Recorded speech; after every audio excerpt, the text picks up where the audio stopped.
Hello,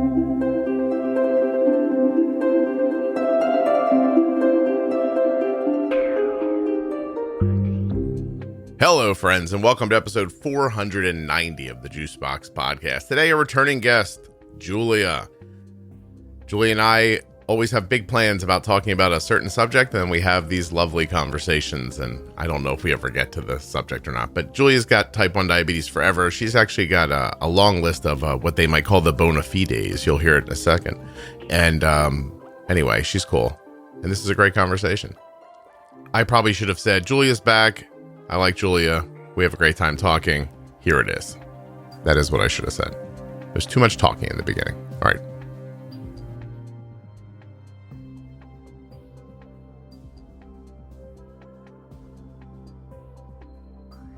Please remember while you're listening that nothing you hear on the Juicebox Podcast should be considered advice, medical or otherwise. Always consult a physician before making any changes to your healthcare plan or becoming bold with insulin.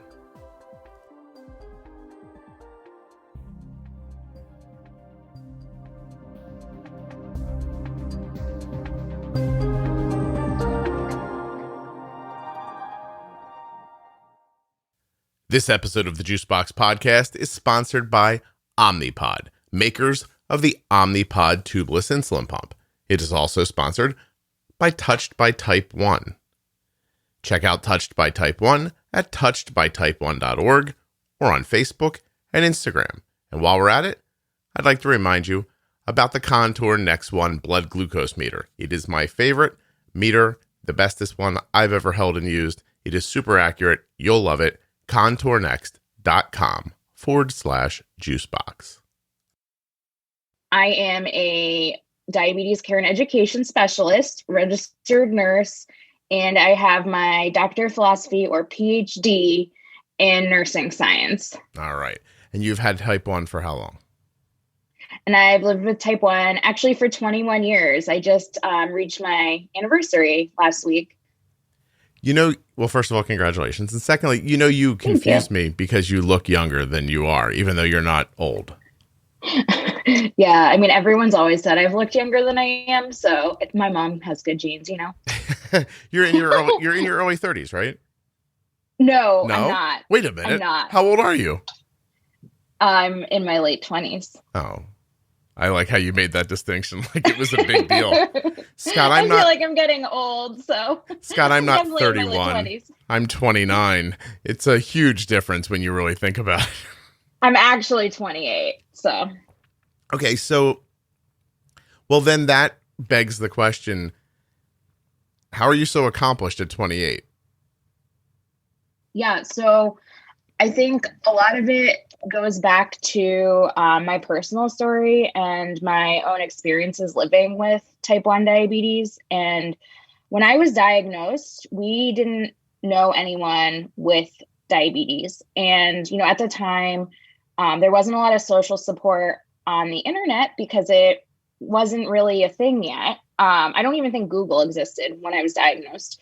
So we actually met a lot of local families who we are still in touch with, and we had a great support system through kind of the families that we knew from town, and then also just from our family friends and from my friends. And they really lifted me up, and I saw the power of community come together. That being said, I didn't have a very traumatic diagnosis. I wasn't very sick. Obviously, my parents thought I was very sick because they didn't have a child with a chronic condition before that, but I wasn't in DKA. When I went to the hospital, it was more just to learn how to manage diabetes than to treat me for something really critical. So, and then coming out of that, I was kind of put into a situation with a great support network.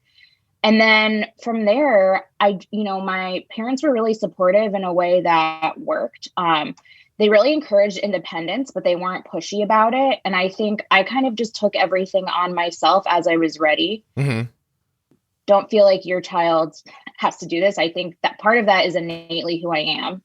I think I'm I want to do things. I get really interested and passionate about things and want to learn how to do them and want to learn how to help other people. And so that kind of led me to my career path. So when I applied to college, I didn't know if I wanted to be a nurse because I wasn't thinking I wanted to be a bedside nurse.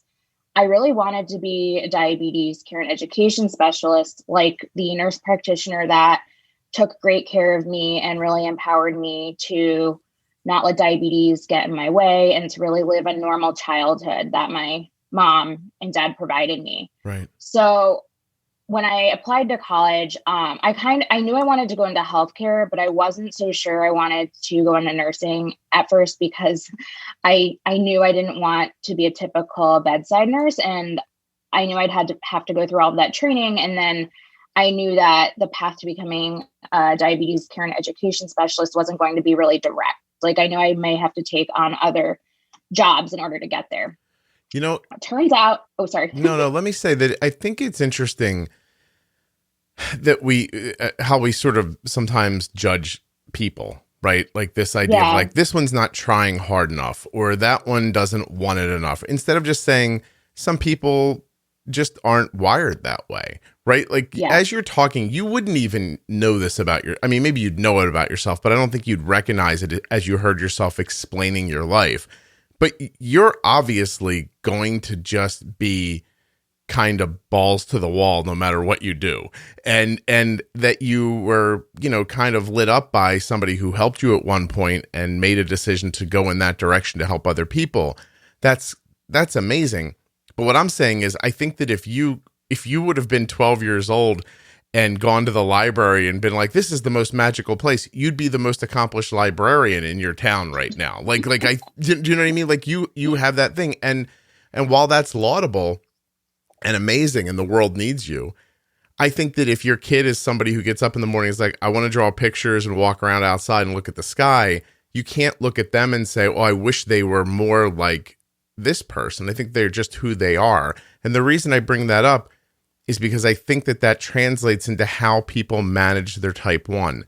And I've been around people long enough just on the periphery to see that I don't think there are motivated people who really care about their health and unmotivated people who don't care about their health. I think there are just different ways people's brains work, and that applies to everything, even when it's something as serious as diabetes. But I did. Yeah, you nailed it. No, you totally nailed it. And I think, like, even thinking about the difference between me and my brother, like he's artsy. He's a jazz musician. And I think growing up, like I was very driven with academics and, you might call me type A. And I think he was very not. And I think if he were diagnosed with diabetes innately, his management style would be a lot different than mine. And that's okay. Mm-hmm. No. And I think it's funny too, when we hear type A, I think it probably lights up two different parts of people's brains. Either you hear type A and you think, oh, that's a person who's going to be successful at what they do. Or you hear type A and think, oh, well, there's a crazy person who's going to go to extremes and ruin their lives focusing on minutia. Yeah, no, I'm the A type A, not the B type A. How's that? but I like you hear people say sometimes, and it always comes off wrong, but I don't think we hear it correctly. I'm glad child A got diabetes and not child B, because child B wouldn't have handled it well. I think that's taken wrong. Nobody's wishing diabetes on child A in this scenario. They're just saying, for as hard as this is and as well or not well as this is going right now, if the other one got it, it would have gone worse, because they know their personality.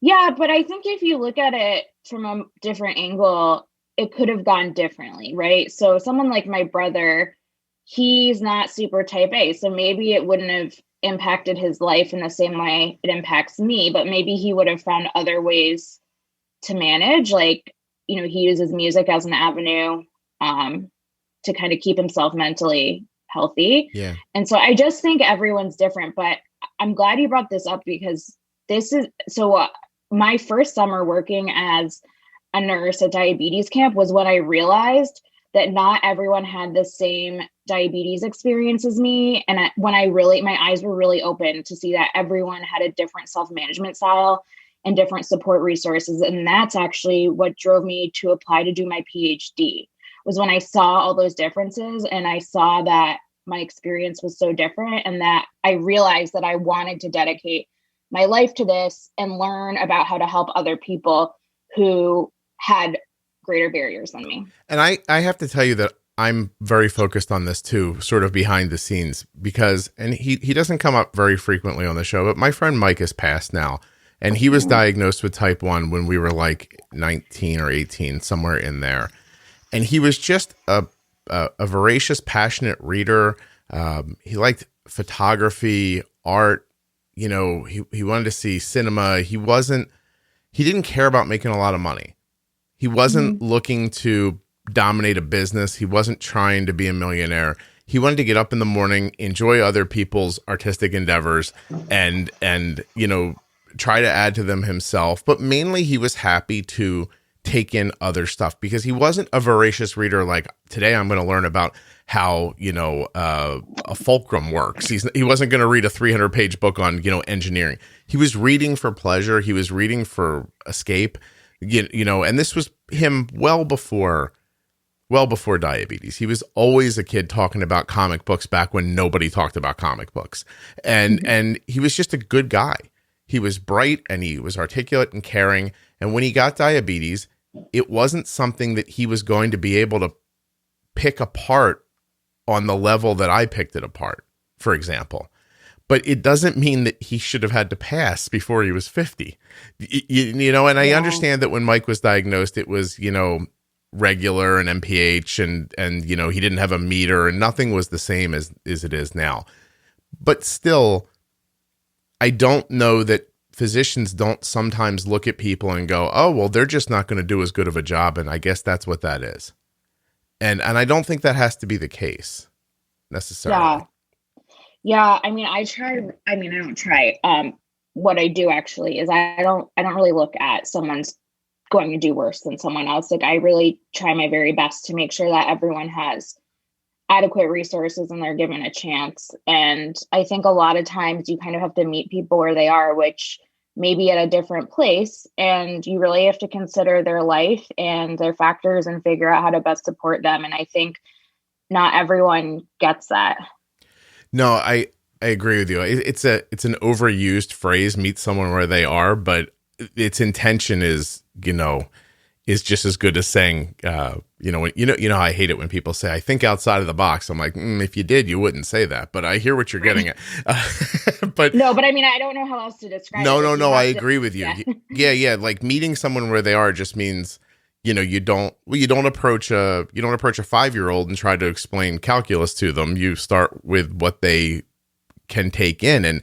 And it's hard to think about people that way during a medical situation, but some people are going to walk into a doctor's office and not have either the capacity, the desire, the drive, or maybe even the knowledge of how important it is to apply to when somebody says to you, hey, I see you're spiking every morning. Tell me what you're eating for breakfast. And you're having 3 things that compete with insulin all in different ways. You know, you're having a cereal bar, which is going to hit for forever and hard. And then you're mixing in some sort of like fruit juice, which is going to hit you really fast and spike you up. And you've now mixed in every difficult food into one thing. And your blood sugar jumps up to 200. It stays there for a while. It comes crashing back down. You stop it with some juice. You overcorrect it. It goes back up. How many times do I have to tell you, you can't eat that for breakfast? Or you have to thoughtfully figure out how to put the insulin in. And how many times do I watch you not do it or not be able to accomplish it before, as a practitioner, I think, well, I guess this person's just going to do this in the morning, and they're not motivated to change. Well, and that's where I come in, is I show them the data and kind of help them figure out, okay, if you really like this cereal, how can we eat it in a way that won't spike you as much? Yeah. Well, but you know, the problem is, and this is off track already, all of our conversations are going to end up being off track, but I can bolus for those things. I'm sure other people can too, but there's so many considerations along the way, and you have to have a real confident understanding of the insulin so that you're not afraid of it, and all this other stuff has to happen. And then the X factor is, of course, they don't eat it in front of you.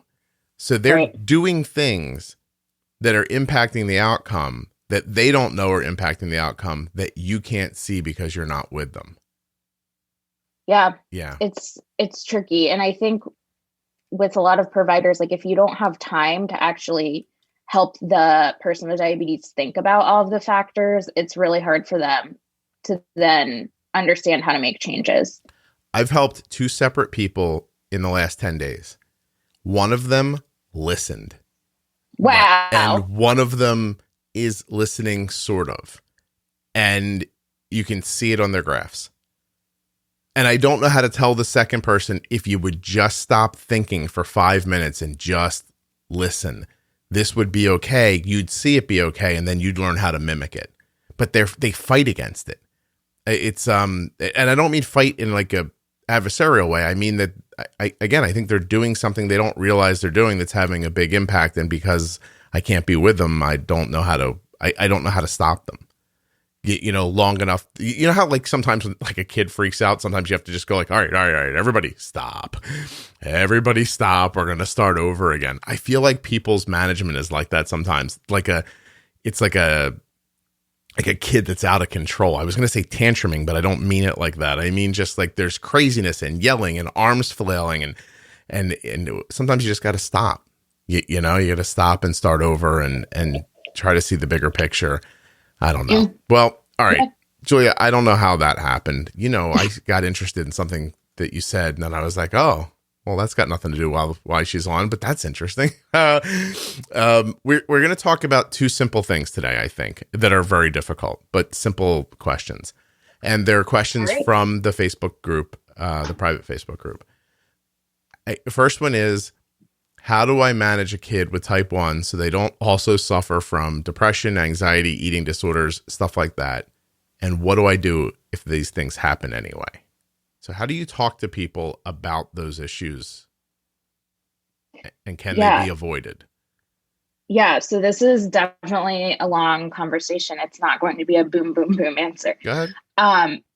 So people with diabetes, children, adolescents, young adults have a higher risk than the general population of anxiety and depression. And then those eating disorders typically emerge during the adolescent, young adult years, which we're also at higher risk for. So why do we have such a high risk? So, a lot of living with a chronic condition and the extra stressors definitely contribute to an increase in risk for those mental health comorbidities. But if you go to the roots of it, so, there's some people, and we were kind of talking about this before, that are innately more prone to anxiety. So that's kind of in its own bucket, right? Mm-hmm.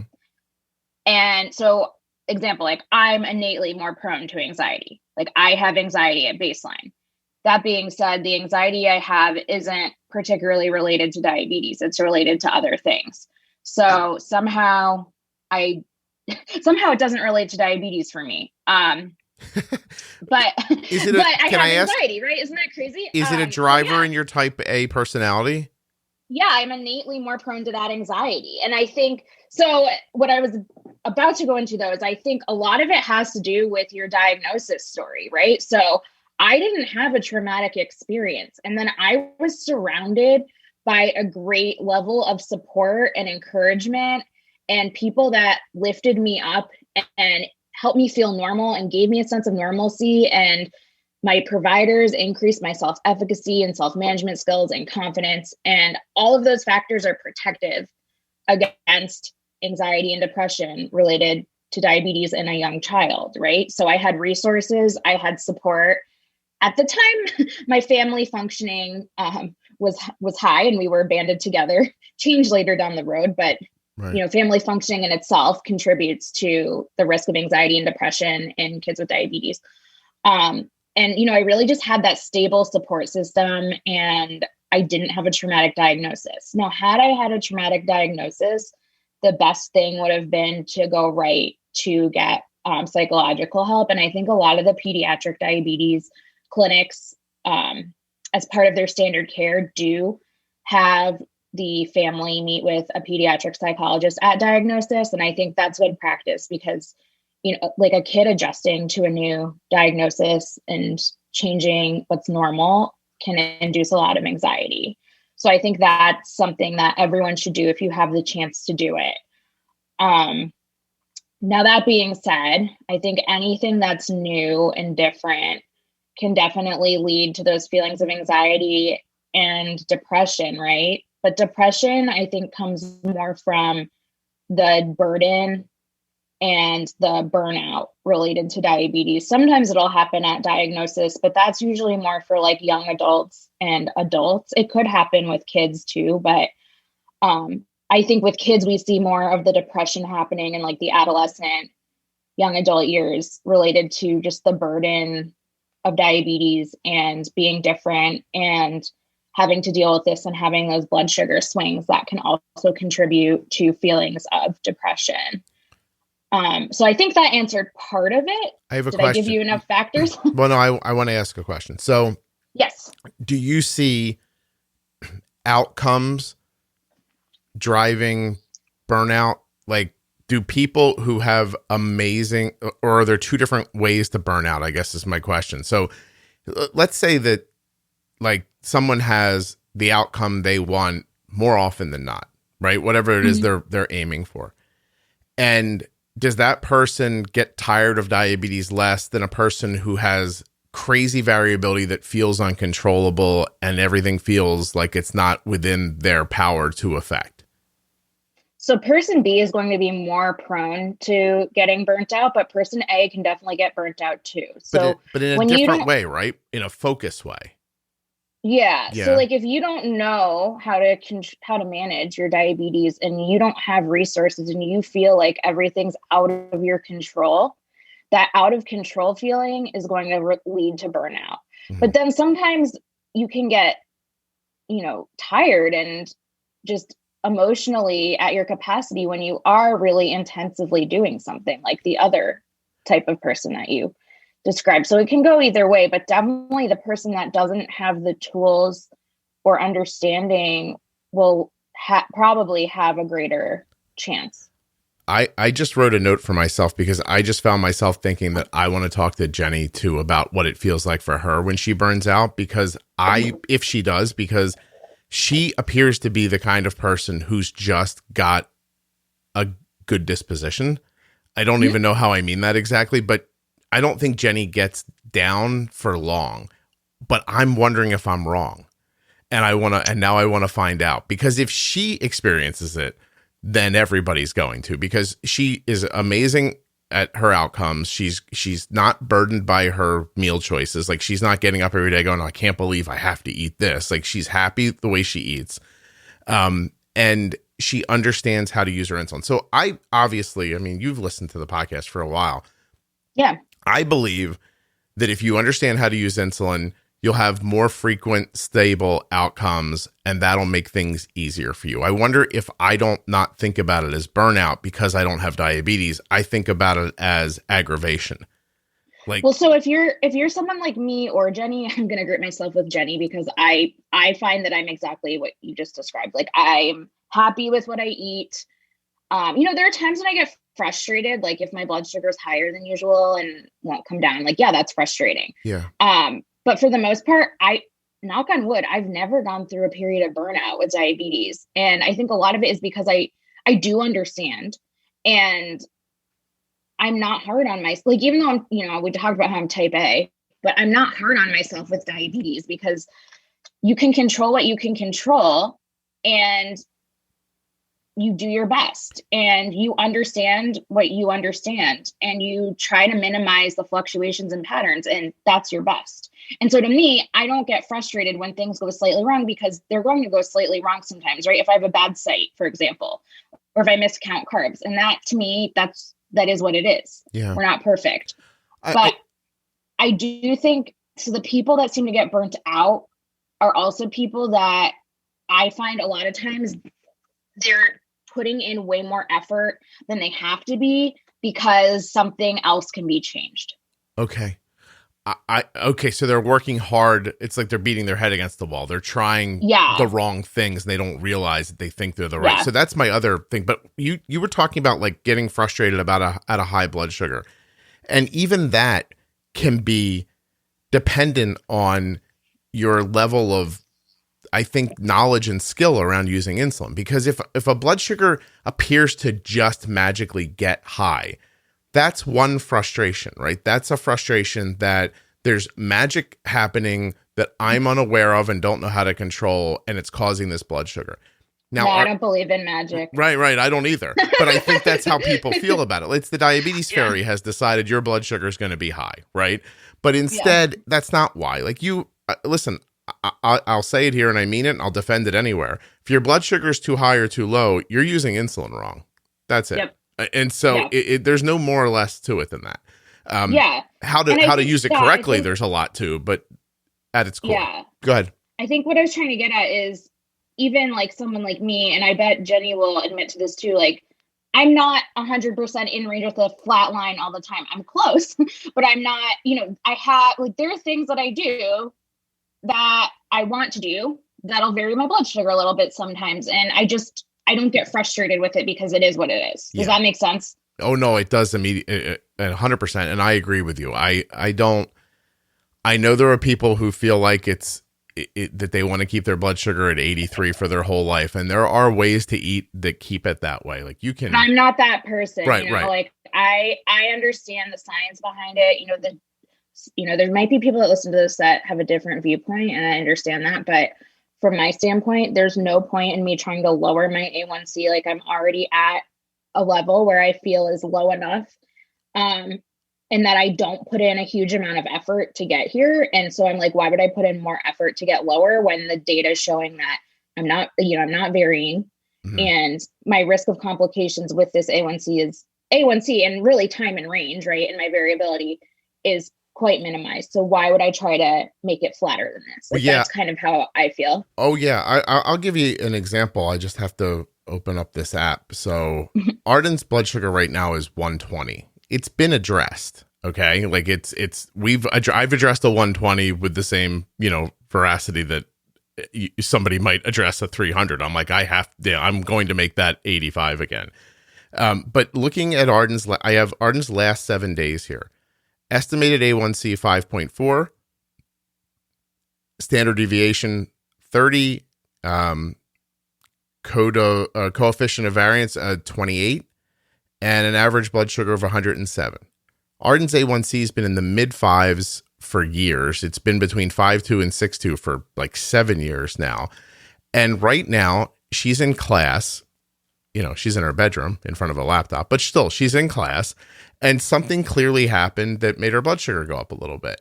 And I'm not going to over bolus a 120 and cause her to have carbs a half an hour from now so that the 120 only exists for a half an hour instead of an hour. Do you know what I mean? Like that seems okay to me. Like I've seen my own blood sugar, and 120 happens. Yeah, it does. So I think that in the pursuit of stopping a 300, there's this anxiety that comes as soon as you see the blood sugar going up. It's gone to 300 so many times. You're just like, oh my God, oh my God, oh my God.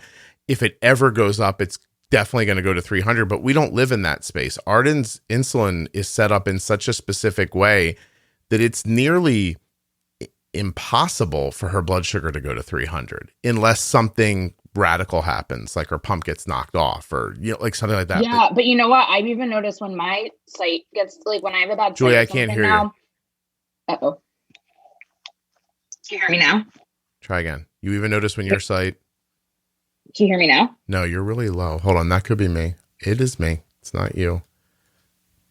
Can you hear me now? No, give me 1 second. There's a setting in here that I have to...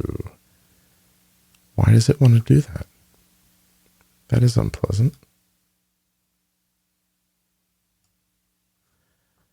Hold on 1 silly second. Okay. All right, go ahead. You're there. You even...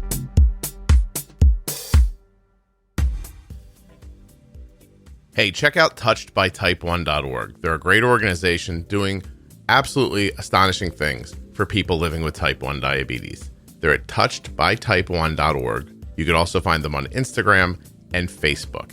You should check them out. They're not asking you to do anything, but check them out. It's a super simple ask. You're on the internet all the time anyway. I mean, how many times can you find out what Prince Harry's new baby's name is? Just touchedbytype1.org.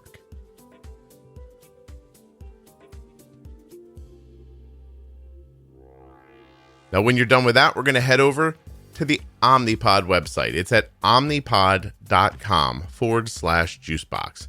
And there you're going to find out if you're eligible for a free 30-day trial of the Omnipod Dash. Now, listen to what I just said. You're going to use an insulin pump for free for 30 days. So that could be, you use a different pump now and you want to try the Omnipod, but you don't want to, make the full commitment. That's cool. Try it out. Maybe you just want to see what it's like to swim tubelessly this summer. Tubeless swimming. It sounds intriguing, doesn't it? Omnipod.com/juicebox.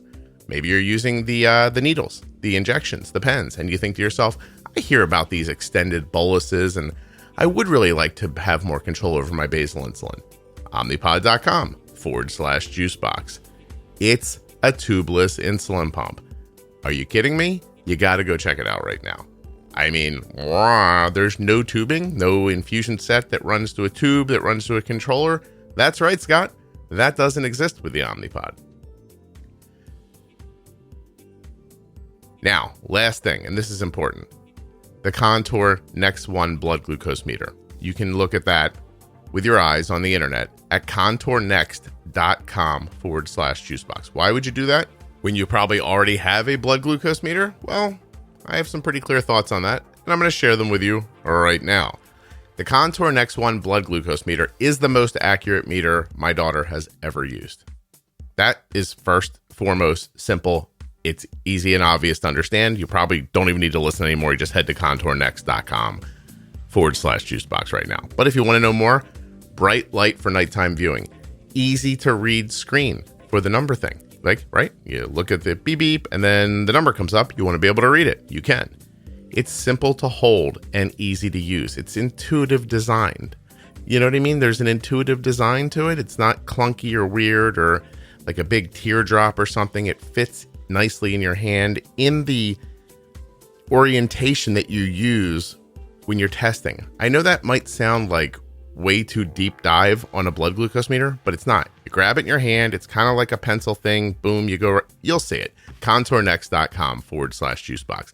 It also has second chance test strips. So you can go into that blood, get some, but not enough, head back, get the rest without wasting a test strip or impacting the accuracy of the test.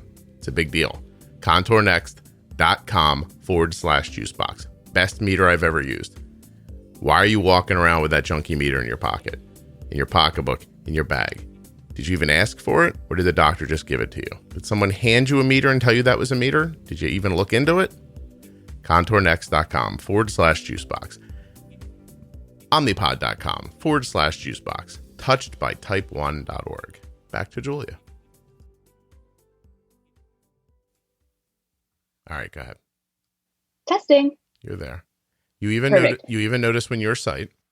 It's like when my site is bad right now, I will go up to like, I'll start seeing myself creep up like, above 180, and I know something's wrong. Mm-hmm. And I'm at the point where if I get into the mid 200s, I feel disgusting.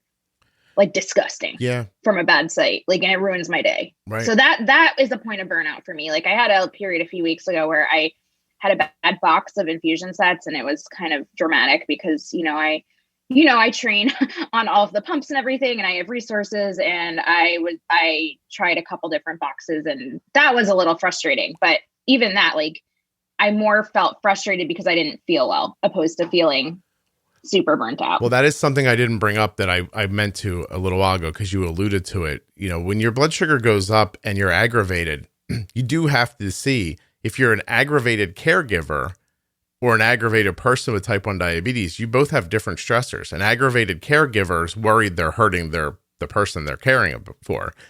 The person who has diabetes is going to feel unwell because their blood sugar is high, which could lead to aggravation, and does.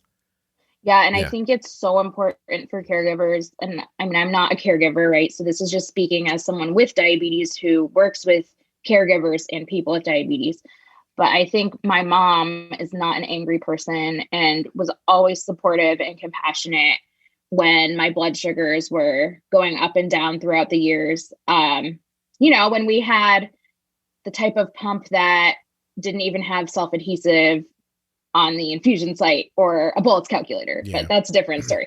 But yeah, so even when we had like that type of technology and I had technology failures, my mom was just sweet and compassionate and supportive. And I think that really helped me. And I think when I'm working with people with diabetes, they don't want someone who's going to yell at them. There's so much shame. People come in so afraid and embarrassed to look at their data with me. Yeah. And that's not how it should be. People need support. So well, two things. First of all, the next time you speak to your mom, you find out for me, and I'll ask you next time, did she smile to your face and then run into another room and yell into a pillow? Or was she just like that the whole time? That I want to know. And she's like that the whole time. I can verify. She's not an angry person. It just doesn't. It's weird. It's weird. She's innately like this magically not angry, not anxious person, and I don't understand. But that's who she is. You don't. So I wish she had tips for coping mechanisms because I don't think she does. I just think innately she was like, "This is how it is, and we're gonna do this." But I mean, I think in a way too, she had good support. So maybe that's what helped her through it. Yeah. I don't know. You don't think she was like in the laundry room, she'd throw 3 sneakers in the dryer, turn it on, just yell fuck for 20 minutes and then... No, she doesn't swear. It's so weird. I swear. My mom doesn't. She's like, anytime I swear in front of her, she's like, I don't know where you came from. Like, I'm like, I don't know either. Oh, yeah, I guess so. She's all zen and you're like all wound tight. Yeah. She's probably like, what happened? Yeah. Okay. So this is going to be a meandering conversation because I don't have the real ability to do anything otherwise. But so support is what you're saying. I feel like what you're telling me is that if you're well supported, you're not the kind of person that flips out and causes more anxiety than needs to be, and you understand how to use insulin. These are the measures you take to try to avoid the things that we mentioned. Yeah, and I think when we're talking about support's only so helpful when you don't have the knowledge base and self-confidence and understanding and self-management. So the two are very important together. But also there's other factors too, like resources. Just think about when I was diagnosed, I went to Yale New Haven Hospital and had a great pediatric endo team. They gave us all the resources we needed, all of the knowledge that they had to share with us. If you're in a more rural area or don't have that amazing diabetes team, like that in itself can change your diagnosis story and what you're thinking and can impact you. I partly love how the podcast works because of geography and how some people just don't have access to the same things that others do. But I'm also thinking that maybe like when you say you need good support, that probably can seem like pre-defeated to people, because what does that mean? Like, if I don't know how to do diabetes, I think people might be thinking that support means that someone else will tell you how to do it, which obviously you need. But I think that's more knowledge. Right. I think the other person is more of the knowledge base. I'm talking about like, we didn't know anyone with diabetes. And I can tell you, we had, this is pre-COVID times and everything. I had people coming into the hospital. My friends all showed up at the hospital. We danced around in hospital socks. I had, we painted our nails. We did puzzles. We read books. Like, this is what I remember about being in the hospital. I don't remember being scared and sick. Yeah. And that's what I meant, is that real support is sort of not as much support as it is the lack of stress. Yes. Like you can support somebody by not adding to their burden. Exactly. And you just need people that you can lean on, right? So part of what made my childhood so normal is that we had people that supported us and really came together to help our family. But they also, like, I went to sleepovers, and that was probably something that made my mom really anxious. But we had multiple family friends that were willing to have me over for sleepovers. Like, that is a type of support that made my childhood normal, that, my mom knew that these people were also willing to help care for me.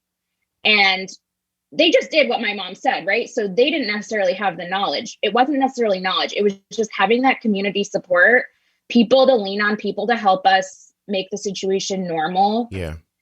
And not everyone has that, but I think what I'm trying to get at is if you have people you can lean on, that in itself can reduce the risk of anxiety and depression. Mm-hmm.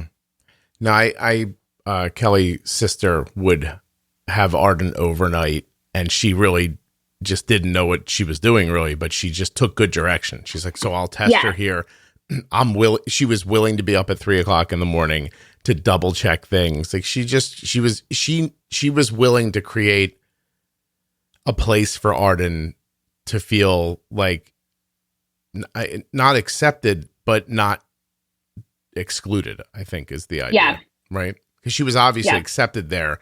It's when the exclusion comes in. Well, I don't want to get up at 3 a.m. to check your kid's blood sugar, so they can't stay while everybody else stays. It's not excluding people. Yeah. Excuse me. And the other thing that really helped me to feeling a sense of normalcy was actually going to diabetes camp. So I think before I went to camp, I did not care to show anyone my insulin pump. I kind of, I felt different, even though I had a great support system and my friends were very nice about it and, very supportive about me wearing an insulin pump. I didn't really want to show people I didn't know. I kind of covered it up. And so going to diabetes camp also gave me another sense of normalcy and support. I'm like, wow, I'm not in this alone. There's all these other kids like me. So I see Instagram do that for people. Like their ability to just show their pump or put in their bio, I have diabetes. Like, I think that's another form of not hiding. Yeah, no, Instagram though, did you say Instagram you got cut off? I did. Yeah, I just mean a place where someone can go out into the world, whether anybody sees it or not, and say, look, my CGM's on my arm. It's okay. Like, this is a normal picture of me and my friend, and I'm not hiding this thing. It's not that they're not hiding it. It's that they're expressing that it exists. And and I don't know. Like, I also see the value for some people not telling anybody. I understand when adults tell me they don't want their boss to know they have diabetes. I get that. Well, that's a different stressor situation. Yeah. That's a totally different situation. It's, you don't want to be judged or treated differently or, not given the same opportunities in the workplace because of it. Right. Yeah. It's different than just saying, hey, world, look, I have a insulin pump on. Like, that's not the same thing, but still I get where going to diabetes camp is just fine. You're at a place where literally nobody can hide that they have diabetes. You need to have it to get in. So yeah, exactly. Yeah. We don't let kids come here who don't have diabetes. We all have it. And then that's just one consideration that's gone. Everyone knows, and maybe everyone's experience isn't the same, but at least we have a baseline that we all share, I guess. But I actually think diabetes camp opened my eyes to so many things. So I made friends from all different backgrounds at camp, and that to this day has really shaped who I am. So just a little shout out to diabetes camp. Camps in general really teach kids a lot of skills that you don't get otherwise. Yeah. So I benefited from camp in general, from my own development standpoint, but also I grew as a person with diabetes when I first met more people my age with diabetes. Camp's a funny thing because I think people have one of two very distinct and different reactions to it. Either it seems exactly the way it seems to you, or other people are like, oh, I am not doing that. And I would never want to do that. Like, I think that falls into two basic factions. Like, you're either, this is a great idea, or, oh my God, I cannot think of anything worse than going to a place with a bunch of people I don't know and sleeping in a cabin with them for 2 weeks. I was really scared. I actually used to not be an outgoing person at all. And it did freak me out, not lying. Wow. But I think it made me more comfortable and kind of helped me connect with people in a different way, and it took me out of my comfort zone. And I think that's what's helped me grow. Yeah. No, listen, I'm not saying there's a right or wrong. I'm just saying I think there's a reaction to I don't even mean diabetes camp, by the way. There are people like if you all sleepaway camps. Yeah, for sure. If you told me when I was 15 that I would expand myself by going to a summer camp, I would go, I'm not doing that. And that would be the end of it right there. I don't, there's nothing about that that strikes me as a good idea. And I'm not discounting how amazing it is for other people at all. I'm just saying that for me personally, it doesn't make any sense. Okay. So I guess I'd like to know too, and it feels like it fits in here a little bit. How do I recognize an eating disorder as it's approaching? Yeah. So I actually didn't even have a chance to go into like the risks for eating disorders and diabetes. They're a little bit different than anxiety and depression, which is why I didn't mention it so much. Or yeah. I have some time. I don't really have time, but I have time for you. So with eating disorders, someone who's more prone to anxiety innately is at a slightly higher chance of an eating disorder. And then any trauma, like a traumatic diagnosis or any type of like family trauma or any type of trauma, can also contribute to all of those mental health disorders and increase the risk for an eating disorder. But with diabetes, eating disorders are actually more prevalent than in the general population, because part of diabetes is this focus. There's two things. One is the focus on managing your blood sugars and trying to keep them in range, when it's not super easy for everyone to do that. Not everyone's given all those tools, right? And especially for someone who really wants to control everything, like that lack of control is what really can contribute to the development of an eating disorder. So I think, this won't prevent all eating disorders, but if you give your kids just the ability to feel like they're in control some way of their life or their diabetes, I think that may help prevent eating disorders slightly. But that being said, if somebody is really fixated on trying to control their blood sugars, in a certain range and perfect it, and they can't, that can contribute to controlling something, which would be what you eat or what you put into your body. And the other thing with diabetes that contributes to a higher risk of eating disorders is just the fixation on everything we're putting in our bodies, right? So the fixation on all of these foods and how they impact our bodies and the carbohydrate content and counting everything, like that can also contribute to a higher risk of eating disorders.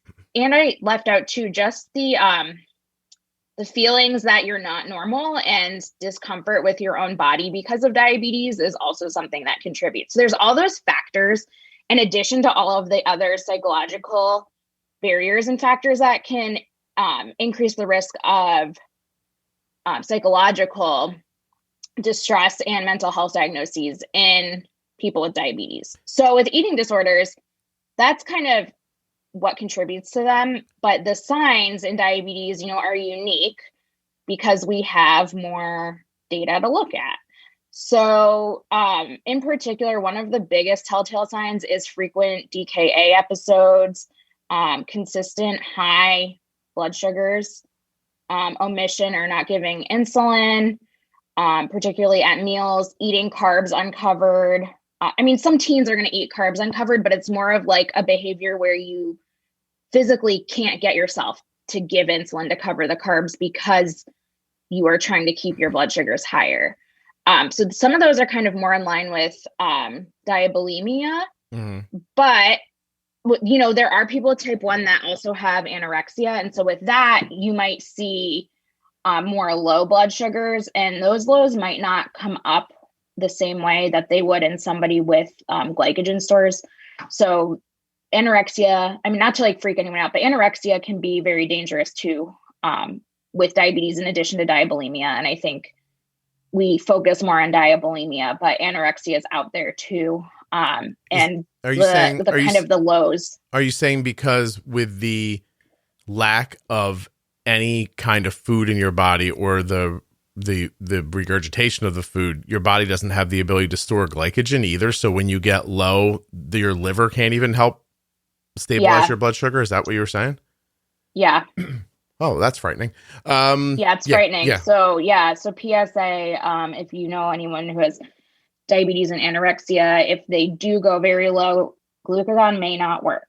So that would be a situation where you have to give dextrose or glucose, IV dextrose, if they're unconscious, unfortunately. I saw someone give glucagon on, like, they were talking about a low blood sugar incident and that they use glucagon a number of times. And I was like, I don't think they understand how this works because they put it in, you put it in once and your body releases the stored, glucagon. Right. But you putting in more doesn't, the stuff in the needle isn't the stuff that makes your blood sugar come up. The stuff in the needle is the stuff that releases the glucagens and that stuff. I know I'm not speaking technically. The point is, using 3 glucagons is no different than using 1 glucagon. But yes, I watched this person make that mistake, and this was not a new person to diabetes, which made me want to bring it up somewhere because it seemed like something they should not have not understood. So, well, sometimes we recommend to give a second dose, but that's like if you have a lot of insulin in the system and need a greater release of stores, right? But if it's not working, it's not working because you don't have the stores. So I didn't mean to like go all morbid, but it is a sign, like lows that won't come up like that can be a sign of anorexia as well. Okay. So, and then there's just the signs of typical eating disorders too, like with exercise anorexia, right? So exercising off more than you're taking in can be a sign too. Wow. And it's interesting too that as you're explaining it, the idea of wanting to control something is at the core of all these ideas. I'm either going to eat a lot, I'm controlling that, or I'm going to eat nothing. You're controlling the flow of food, right? Yep. And so these things come when the mind can't find any sense of control anywhere else. Yep. And the other thing too that I didn't even get into is binge eating. Binge eating is really common in adults. I see it a lot in adults with diabetes, and that in itself, it's you're trying to control something and then you kind of just eat everything, right? And that's part of the stress release mechanism. Mm-hmm. Yeah. And what can binge eating look like? Is it constant snacking, or is it no, it's sitting down with a mass of food that no one should take in at one time and just forcing it in? Well, so a lot of people who binge eat will do it in private, like they're not going to do it in front of others, but a lot of times they don't eat a lot or they're trying really hard to for lack of a better word, control what they're eating. Mm-hmm. Following kind of like a rigid diet, and then they'll just binge on something later on. And the things that people binge on are different based on the person, but a lot of times it's in private at home. And I can't even tell you because I don't do therapy with people who binge eat. I just know I work with people's insulin management when they have binge eating diagnosis. So yeah, a lot of times it's eating a lot of food, and it's a stress relief mechanism. Wow. Oh geez. Yeah. Oh, see, you're very upbeat. Everything you bring up is exciting. I mean, I think it was my topic. In fairness, is I feel like anyone that is seeking help. I mean, I look at it from the standpoint like anyone that's coming to me for help with insulin management, that's seeing someone else to help with their diagnosis. Like they're doing all that they can to take control of their diabetes, and I think that's a good thing. Yeah. What you're describing, that I don't know if it's coming out or not, is that while a person is off trying to address their eating disorder with someone, you're actually helping them use the insulin to get through the eating disorder. Is that right? Yeah. I do that a lot, actually. So we had a dietitian who worked with me who specialized also in eating disorders, and she left. So I took on a couple of her patients, but even before that, I had some experience from diabetes camp throughout the years with adolescents who had eating disorders of various types. And then because eating disorders are more prevalent in people with diabetes than in the general population, I do have a handful of patients who have eating disorders. So, wow. Yeah. Well, that's really nice work. It's good work you're doing. And I appreciate you coming on the show and talking about this. We're obviously going to try to do this more frequently with you. Yeah. So, but I appreciate I don't think we really had time today to go into like, how do you handle these situations. No, I think about 20 minutes into you talking, I realized that this is not a A to B conversation. This is a longer, these are chapters, not just like, bullet points. Exactly. Yeah. And not only that, but we had a little technical problem in the beginning that was my fault. And so we were a little shorter on time than usual, but still I realized an extra 10 minutes wasn't going to help anything. This is an ongoing conversation. So yeah, we could talk for a long time about it. So I will be here to complete the chapters. Cool. And we will. That's it. So Julia's just trying to stay on the podcast more. She's like, oh, I'll stretch this out a little bit. No. It was your idea. I know it was. I'm just kidding. Look at you. Look, you got uptight right away. You're like, don't blame me for this. No. I didn't do this. One day we're going to get into your specific insanity. Oh boy. I really do appreciate you doing this. And, I really, I'm not going to keep saying it to you over and over again, but your amassed knowledge and how much you've put into all this already in your life is really impressive. So I'd like to keep this podcast going for a long time so I can find out what else you do. I want to see what 48-year-old Julia does. I'll be like, can you talk louder? Because I won't be able to hear you by then. And you'll be like, why are these AirPods not working? I'm like, I don't know.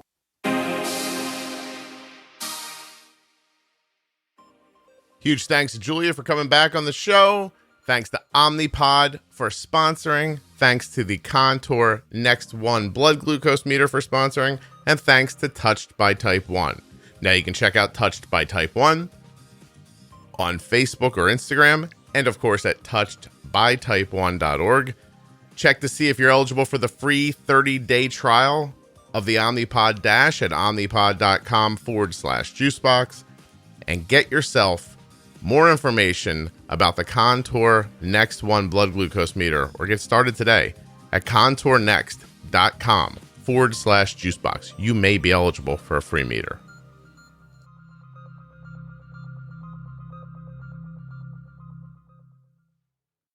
Supporting the show is as easy as sharing and subscribing. Subscribe in the podcast app you're listening to. Share with someone who you think might enjoy the show.